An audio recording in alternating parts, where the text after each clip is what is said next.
Good morning and welcome to a special live by recording version of Flipper's Garage in Flipper's camper. It's Saturday morning. I'm sitting here with my breakfast of champions, some ice cream, and we are at the Owosso Motorsports Park, or Owosso Kart Speedway. Kind of hazy about that. Located just outside of Owosso, Michigan. Not to be confused with the Big O, the Owosso Speedway, located just down the road. That is a high bank 3/8 mile racetrack. This is a 5th mile dirt track, featuring various classes of go-karts, visits from the Outlaw winged kart series, as well as mini wedges, flat track motorcycles, and ATVs, as well as the reason we're here this weekend, Outlaw Mini Cups.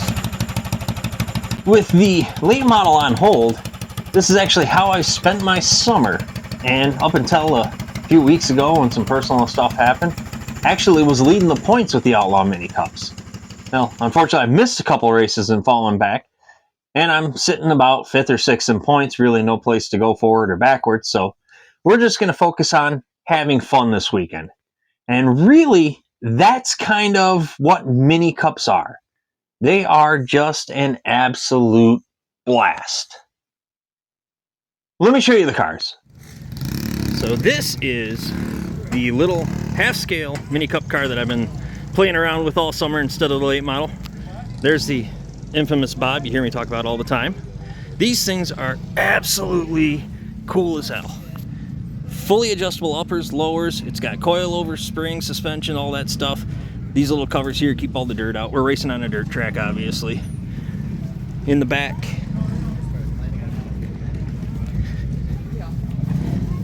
can't see it too well. Right there, little panhard bar. Again, coilovers, fully adjustable. The only thing these things have in common with a go-kart is that. Single cylinder, 420cc engine, chain drive, centrifugal clutch. These things rip. On the pavement, they run a fiberglass cup style body, and they're capable of speeds up in the 90-mile-an-hour range in the draft. Nowhere near that fast this weekend, but an absolute blast. Dollar for dollar, most fun I've ever had in a race car. Now, one of the best things about mini cup racing is just how affordable they are. For example, let's start with tires. Pavement racing, we could actually get away with one set of tires a season, unless we had flats, stuff like that, but usually one set of tires. And unlike big cars, old tires are actually faster. You want them a little harder, you want them to slide and give a little. On dirt, a little different. We actually wear out the tires a little quicker on the dirt, about 2 sets a season, maybe 3. It depends on how you rotate them around and how hard you are on the right rear tire.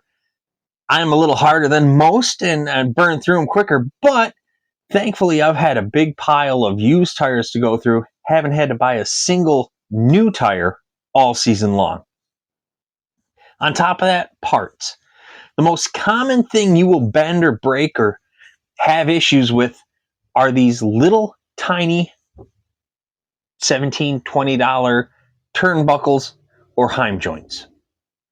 In an accident that on a big car, and I know this for a fact, I've actually tallied up the totals, that would cost well over $3,000, wiping out the right front suspension down to mounting points and everything, on a mini cup car cost me less than $200. Now, operating costs, in addition to the tires, fuel. Fuel is a gallon a night, and you really don't have to run the high dollar $10 a gallon or more, depending on the racetrack, race fuel. You can run the $5 available down at the local store, gas station, mart, whatever you call it, Rec 90 fuel, the ethanol-free stuff. You can even get away with premium unleaded. I wouldn't recommend it because even that's got a little bit of ethanol in it, and ethanol is terrible on these little carburetors. But that's a whole nother rant for a whole nother program. The bottom line is With these little mini cup cars, you can go racing on a $50 bill. You cannot do that with any other type of race car. And they are a blast to drive. They're twitchy, they move, they wobble, they're exciting, as you're going to see later. Now, unfortunately, I haven't been able to do a whole lot of filming and videotaping all summer long while I've been here. Just hasn't worked out. But I got cameras here tonight. Heat race action, didn't really record much. Still trying to figure stuff out with the car. I tried some experimenting. Didn't work out quite like I hoped. Had my math wrong and ended up with twice as much stagger as I thought I would. This is the result. Slideways the entire time. Actually started the heat race toward the front, went toward the back in a hurry. Fixed it. Heat race number 2. We'd get 2 heat races racing on this dirt. And kind of did the opposite. Started toward the back, worked my way toward the front.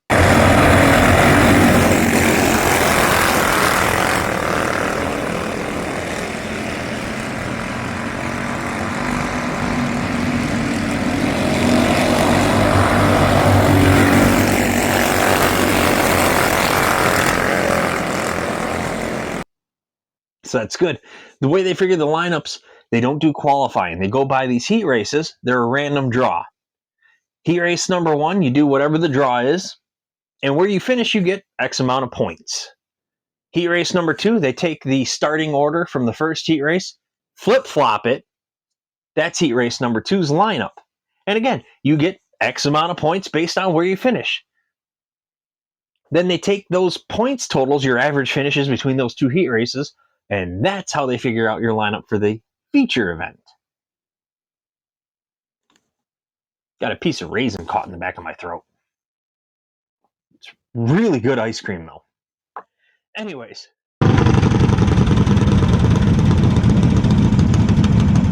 I struggled trying to figure out a good way to narrate this. And being a retired announcer, I figured, well, there's only one way how. With that being said, your lineup's going to look a little something like this. Starting on the front row in the 12, that's going to be Ken May. Outside of him, your current points leader in the 82, that's going to be Darren Boney. Inside row number 2, the 9, that's going to be Dave Turk. Outside of him, it's Chuck E. Cheese, the 66 of Chuck Nudes. Row number 3 is going to see the 75 of yours truly. Outside of him, it's going to be the 28, Stephanie Heil. Inside row number 4, it's world famous Bob Heil in the 57 machine. Outside him, rookie competitor, the 1J, Bobby Johnson. Inside the next row, the 39, Luke Hines, going to wrap up your field for tonight's feature event. It's going to be the 12, Ken May, the 82, Darren Boney, bringing the field out of turn 4. Green flags out. Here we go. As you can see, the 12, Ken May, with a great start, jumps to the early lead. The 82, Darren Boney, trying to hang on the outside as the 9, Dave Turk, looks to the inside.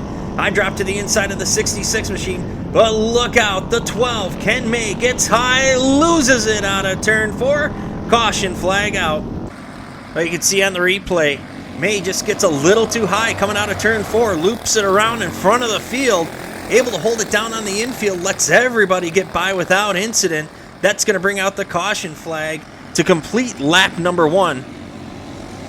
That's going to give the lead to the 9, Dave Turk, as he brings the field out of turn 4.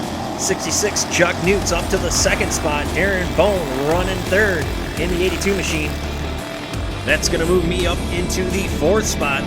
Try to look to the inside of your current points leader, the 82 at Darren Boney. Boney trying to figure out a way around the 66 of Chuck Newts. Looking to the high side, drops to the bottom. A little bit of brake sparks coming off the rear end of the 82 machine. Meanwhile, the 82 clipping the cone on the infield, keeps it going. Meanwhile, from the rear of the field, the 1J, Bobby Johnson, now up to the 5th spot, looking to the outside of me as we go into 3 and 4, drops it down to the bottom, peaks to the inside, gonna get the inside line through turns 1 and 2. I'm gonna slide up, drop it off the backstretch, able to keep it together. I'm gonna fall back into the 5th spot though. As you can see here, just riding along.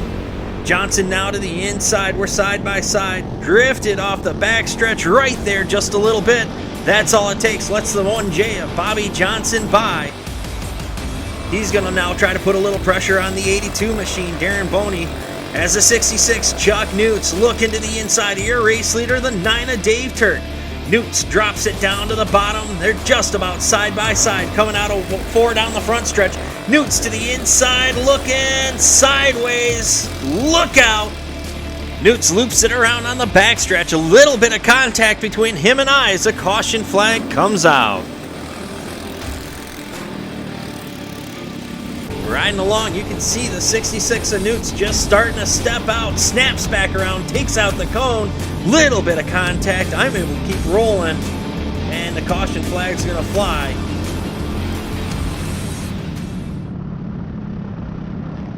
On the restart, the lineup's going to be the 9, Dave Turk, your race leader, followed by the 82 machine, Darren Boney, the 1J, Bobby Johnson, the 75, Kyle Trinkline, the 57 of Bob Heil.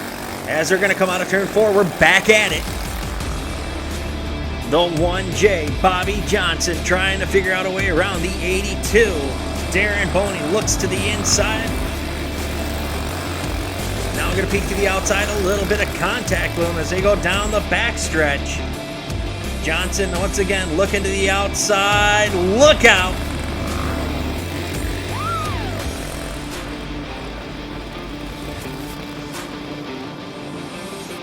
As we jump to the onboard replay here, we can watch the battle shaping up between the 82, Darren Boney, the 1J, Bobby Johnson. Johnson looking to the inside. Now we're going to see him look to the outside. He's just going to get a little too high, kind of like we saw earlier with the 12. See the dust coming off as he starts to drift around. Look out! As I gather a whole bunch of the race seat up. Narrowly avoiding contact, able to keep rolling. On the restart, once again, it's going to be the 9, Dave Turk, going to bring the field out of 4 for the green. Darren Boney running second. I'm running third. Bob Heil up to the 4th spot now, starting to see some pressure from the 12 machine. Ken May recovering from his earlier spin. He's going to look to the outside of Heil into 3. Once again, gets too high, loops it. As he's going to collect a couple other cars, caution flag's going to come out. Unfortunately, the 66, Chuck Newts, as well as the 39 machine, Luke Hine, nowhere to go, slides into the spinning 12 of Ken May.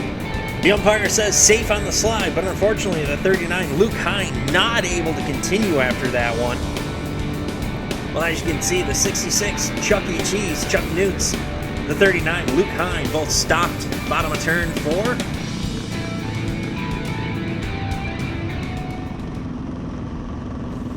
On the restart, once again, it's going to be the 9, Dave Turk, the 82, Darren Boney, 75, me, 57, Bob Heil, the 1J, Bobby Johnson from the rear of the field, his earlier spin. Now putting the pressure on the 57 of Bob Heil as I look to the inside of the 82 of Darren Boney for that second spot. Drop down, nothing doing, coming out of 4 is Boney trying to figure out a way around your race leader. He looks to the inside, falls back in line down the backstretch. Little bit of distance now between the 82 and myself. Boney trying to figure out a way around him. See him check up a little bit there. I drop a nose to the inside, contact, crinkle the rear fender, able to keep him going. As the lap's winding down, once again looking to the inside of the 82 of Boney. Fall back into the 3rd spot, now looking to the outside.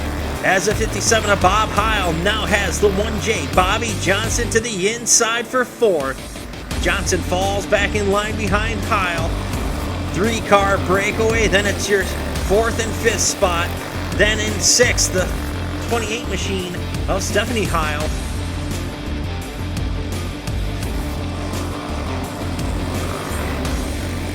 White flag out, 1 lap to go. As the 1J, Bobby Johnson now able to move up into the 4th spot, but the checkered flag out. Your winner is going to be the 9 of Dave Turk. The 82, Darren Boney, hangs on for 2nd, maintains the point lead. I finished 3rd. Right behind me, the 1J, Bobby Johnson in 4th. The 57 of Bob Heil in 5th. And in 6th is going to be the 28 machine, Stephanie Heil, 66. Chuck Newt's going to be scored in that 7th spot. And then the 39, Luke Hine, the 12, Ken May is going to round out your field. Well, go figure. We record for the first time out here running with the mini cups. And yeah, that was unusually wild. Not normally like that. Day 2 here at Owosso Kart Speedway, and they said that if it rains out today, they're going to schedule it for next Saturday, which is Super Shoe weekend. And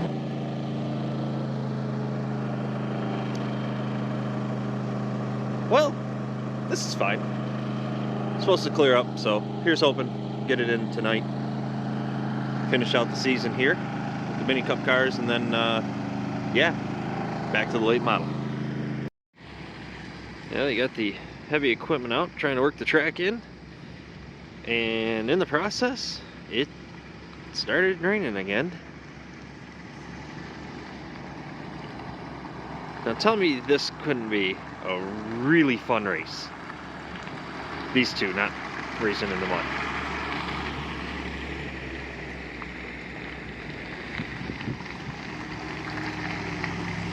It's the Farm Truck 100.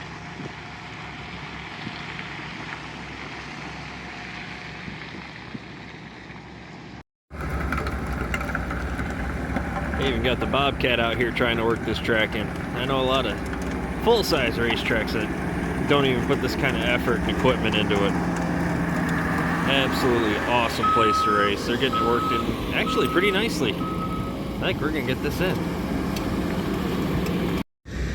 So one thing they do, it's kind of neat, is they till this all up and they leave it. They don't pack it in, so that way carts, or mini cup cars in this case, they go off the track. You got a little bit of a slowdown zone before you get into the bales and the fence and everything. The problem is, you hook a wheel on this, it'll also drag you right off the track into the grass, and right there, that exit, big dip, and if you hit that, there you go, it'll launch you right out there.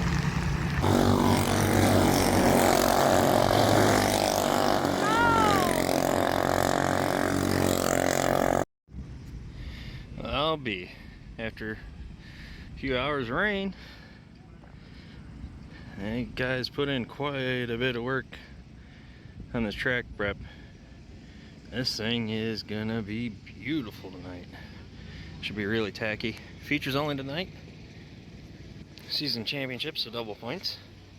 I'm pretty well out of it after missing 3 races with family issues, but we're gonna have a heck of a lot of fun. Man, it is tacky. Well, I hope you folks have enjoyed a little bit of a look into what I've been doing all summer long since we haven't been able to race the late model. As always, appreciate you tuning in. Make sure to like, subscribe, share, tell your friends, and comment below. Let me know what you think. If you want to see more racing action with the mini cups, or maybe we should just focus strictly on the late model stuff. And a little bit of contact between the 9 of Dave Turk and myself there. That's okay. Anywho, once again, thanks. Appreciate you tuning in. Make sure to like, comment, share, and follow us on the FaceTube, U-Book, whatever, the big blue F page. And until next time, I appreciate you tuning in. I'm going to leave you here with the racing. I'm just going to shut up and let you watch it.